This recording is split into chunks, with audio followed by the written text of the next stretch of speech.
Hey, what's up guys? Welcome back to my channel. Today we're going to be modifying this little trailer of mine. I need to extend the tongue so I can fit a 2-inch water pump on the front and still carry my tote of water over the axles. This has been a project I've been needing to do for a really long time, is more or less just have a water pump with the water tote. I've had a water tote, but I haven't had a pump. So when it comes to fighting fires and actually projecting the water out of the tote of water is, I'm not gonna say worthless, but it's way more beneficial with a water pump. But now I can put it all on one trailer. It's gonna be more compact than the stock trailer. I'm really excited about it. Real quick, if you're new around here, my name's Austin Ross. I've been welding since high school and I'm almost 32 years old now. And here on this channel, I share tips and tricks for rig welders. If you like to learn, weld, or drink coffee, go ahead and hit that subscribe button and ding the bell so you can get notified whenever I post a new video every Friday. I did want to remind you that we'll be opening enrollment for the pipe fence course here in about 2 or 3 weeks. If you want to get notified when enrollment opens, you can go to arosswelding.school, punch in your email, and we will shoot you an email whenever the pipe fence course is open for enrollment. Also, if you happen to be in the Pryor, Oklahoma area on March 19th by chance, stop by the Okie Homesteading Expo. Kayla and I are going to have a booth there. I don't know much else about it other than we got a booth and we're gonna be there. So if you're gonna be in the area, come see us on March 19th, Okie Homesteading Expo. So the first thing that I did was start cutting everything off of this trailer that I wasn't gonna need. And actually, before I even started cutting everything off, I studied how I wanted to attack this project because there's about 19 different ways I could have done this, but I wanted to do it with as little cost as possible and as little time. So I just got to digging through my material over here, which I don't carry much material on hand here in my little bitty shop. But I had some 2.5 square 3/16 I believe wall that I used for like receiver hitch stuff. I had a piece of it that was about 8 foot long and I used every bit of it because I actually wanted this tongue to be a little bit longer, but this was gonna be enough to carry that water pump on the front. But anyway, like I said, there's 19 different ways of doing this and I decided to leave the original tongue, but I still needed to cut off the safety chain, the old makeshift jack, and the racks that were on here.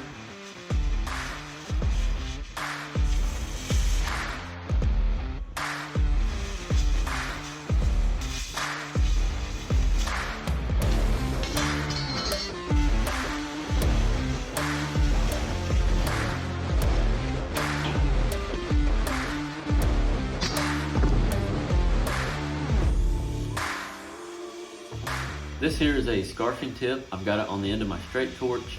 I just find that it's usually a little more comfortable on the end of my straight torch versus on a traditional 90-degree head torch. So whenever I cut the rack off in this situation, I just stayed in the pipe versus getting down into the weld that was connected to the trailer. And then I just took my scarfing tip and I washed that weld away. Another way I could have cut these off is with a zip disc, a grinder and a zip disc. That would have been a good way to minimize the chance of cutting into the trailer also.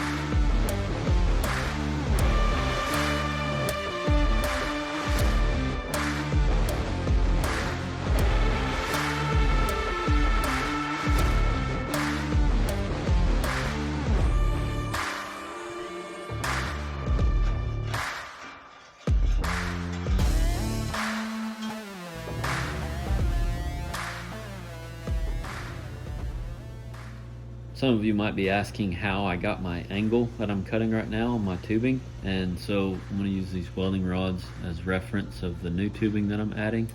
And then if you can see it, I've drew the little trailer here. We got wheel, and axle, and the trailer frame, the existing tongue. So what I did first was cut 2 pieces of that square tubing the same length and I laid them on top of my trailer. Got my trailer pretty well level, laid my tubing up there, and then set a jack on this end to hold the tubing up. And then I made sure my measurement was the same over here from my axle to the end of my tubing as it was over here. And really when I say axle, I mean the spring hanger thing where the spring bolts to. Full measurement, made sure it was the same here and here.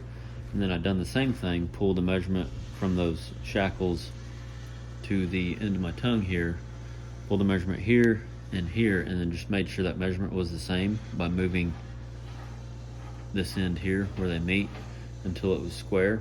And then I marked it underneath just along the original tongue.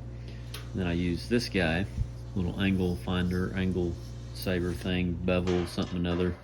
Y'all have told me in previous videos what this thing is called, but anyway, angle saver transferred the angle from this tubing over to this tubing, and then just made my cuts.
I then welded the original hitch back on again, making sure the ball, where the ball is going to go in this hitch, is square with the axle. That's the most important thing when it comes to a trailer, is making sure your hitch is square with your axle.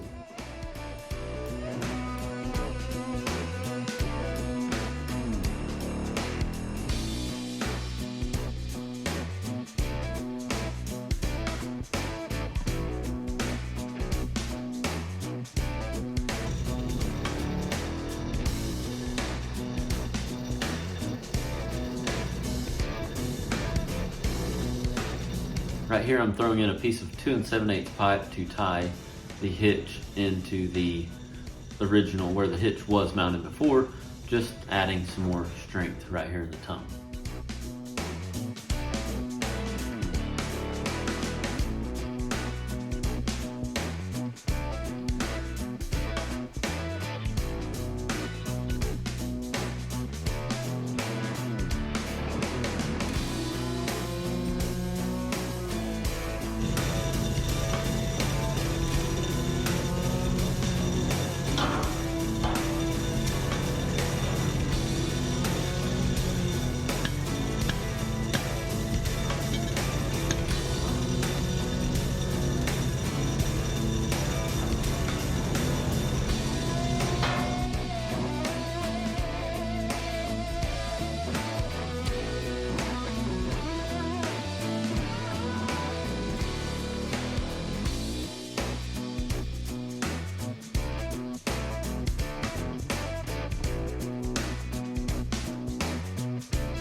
Here it is, all finished up.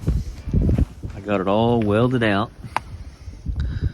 Ain't nothing pretty, but everything's tied in, boys. I was so excited I didn't even finish welding this. I was gonna put another weld right here on the end of this plate that I capped the these 2 pieces of tubing with.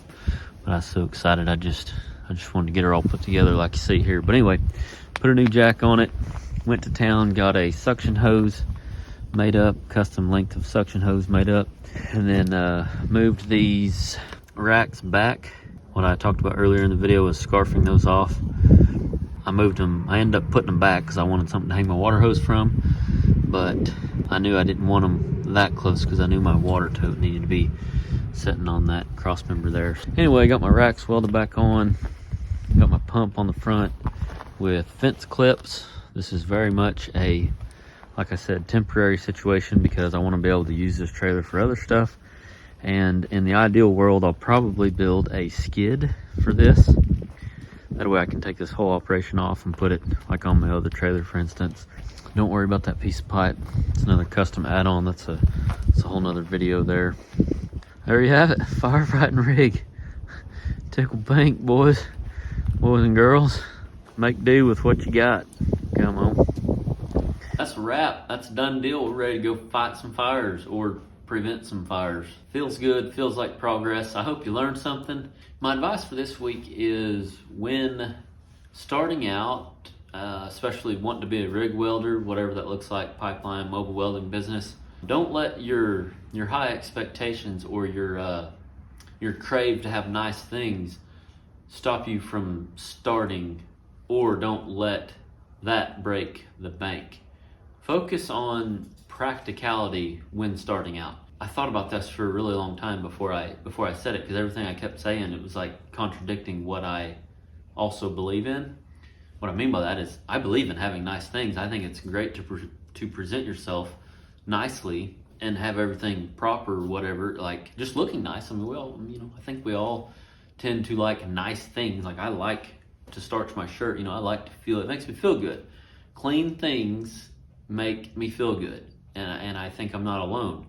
And so I'm not opposed to that, but when it comes to starting out, don't let that stop you. Just what made me think of this is doing this to this trailer. I can modify. That's the neat thing about being a welder, right? You can modify it later. It's not permanent. That trailer right there it's not gonna be like that forever. Or if it is, I'll have something else, it'll be used for something else. So don't let looks or your high expectations stop you from making practical progress.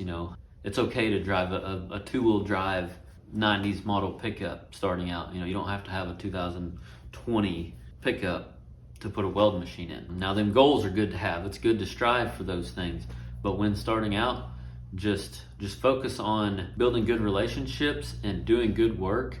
And those people that you meet that you're building good relationships with, and the work that you're doing will shine through the old, 90s model pickup. And that's what will carry you long term. They're not a customer that knows you personally and knows the pride you put in your work isn't gonna care what you drive. They care about how much they trust you. So that's my advice is just prioritize, what you focus on, especially when starting out. Anyway, speaking of building relationships, if you're wanting to get into the welding industry and you don't know where to go to start building relationships, check out the arosswelding Inner Circle. You can go to arosswelding.com. If you're on mobile, in the top right hand corner, you can click on the plus sign and then click on community and then click on Inner Circle. You can read all about it. It could be a good place to start building your network of people in this industry, other people that are wanting to do exactly what you're doing.